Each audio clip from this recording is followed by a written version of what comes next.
မင်းကလေးတယောက်ဟာ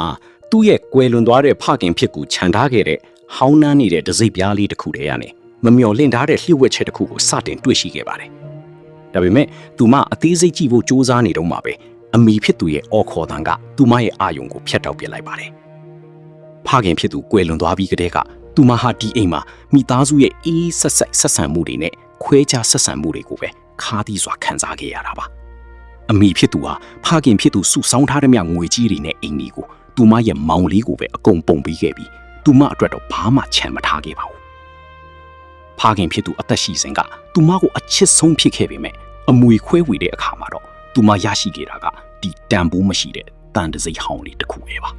။ပူပြီးစိတ်နာဖို့ကောင်းတာကသူမရဲ့အမိနဲ့မောင်ဖြစ်သူဟာအမွေဆိုင်ခွင့်အားလုံးကိုစွန့်လွတ်ကြောင်းစာချုပ်မှာသူမကိုအတင်းအကျပ်လက်မှတ်ထိုးခိုင်းခဲ့ပါတယ်။မိသားစုဝင်တွေရဲ့လောဘစောတိုက်နေတဲ့မျက်နှာတွေကိုကြည့်ရင်သူမဟာနာကျင်စွာနဲ့ပဲလက်မှတ်ထိုးပြီးခဲ့ရပါတယ်။ဒါတွေမကသေးပါဘူး။ဆွေမျိုးတွေပြန်သွားတဲ့အခါမှာတော့အမိဖြစ်သူက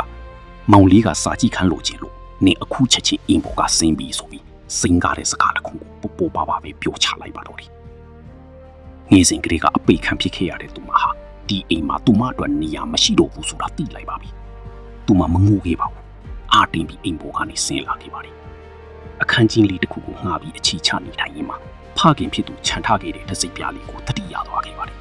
။သူမတစိပ်ပြားကိုကိရိယာတွေနဲ့ခွာကြည့်လိုက်တဲ့အခါမှာတော့အတွင်းထဲမှာခောက်ထားတဲ့စာရွက်နှစ်ရွက်ကိုတွေ့လိုက်ရပါတယ်။အဲ့ဒီစာရွက်ပေါ်ကဖုန်းနံပါတ်ကိုဆက်သွယ်ကြည့်လိုက်တဲ့အခါဖခင်ဖြစ်သူရဲ့မိတ်ဆွေဟောင်းတစ်ယောက်နဲ့တွေ့ဆုံရခဲ့ပါတယ်။အဲ့ဒီမှာသူမဟာအမှန်တရားကိုသိလိုက်ပါပြီ။ဖခင်ဖြစ်သူမသိဆုံးခင်ကသူ့မိတ်ဆွေကိုအကူအညီနှစ်ခုတောင်းဆိုခဲ့တာပါ။ပထမဆုံးအချက်ကတော့သူမအမေနဲ့မောင်ဖြစ်သူရရှိသွားတဲ့အိမ်ကြီးနဲ့ငွေတွေအမွေမဟုတ်ပဲ